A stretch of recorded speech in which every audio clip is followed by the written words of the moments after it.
That has to be one of the biggest trees I've ever seen.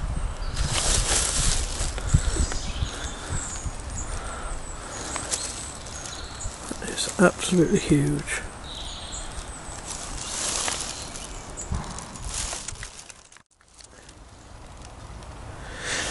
So, the path from Ripley led north, and it passed through the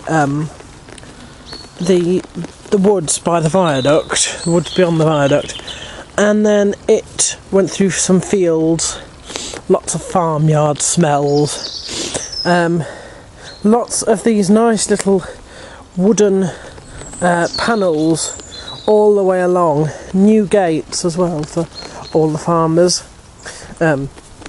who were not too quick to give up their little slice of land here.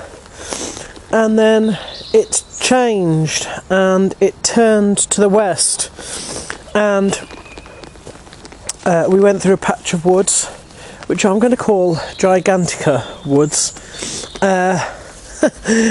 I'll explain why in a minute. And we bypassed the sewage works, and we were brought back to the River Nidd.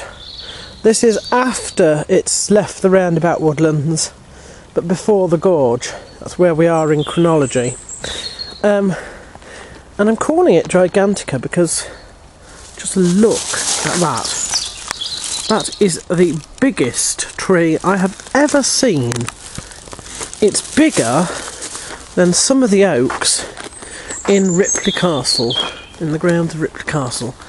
This tree has got to be very close, I would have thought, to the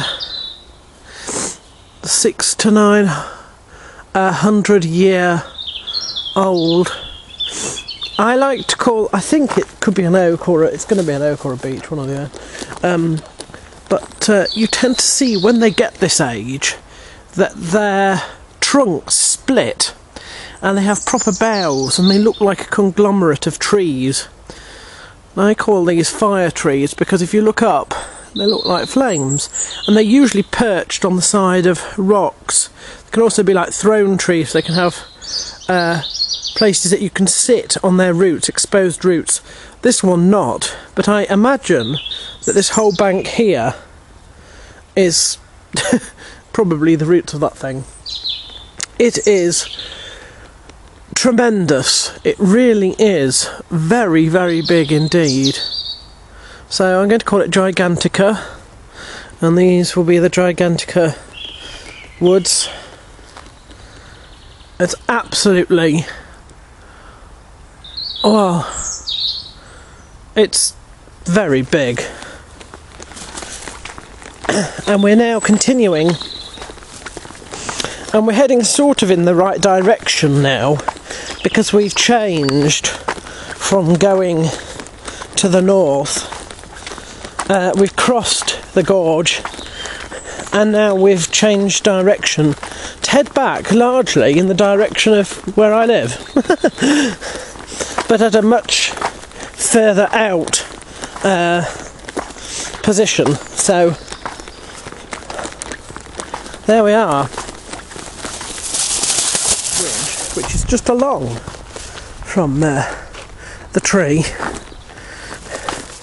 Gargantua minimus, because actually it's a rather small bridge. I don't know what it's got. I think it's over a dry river basin as well by the looks of it. Yep. No river there.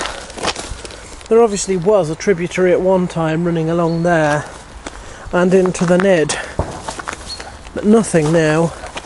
That's been dry a long time, that. On we go. And the only old gate on the entire stretch of path.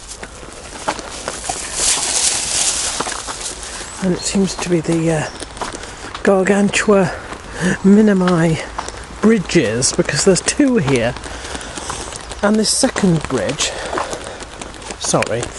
this second bridge is actually going over a proper watercourse, complete. You're going to love this when I get in the middle, you can see it.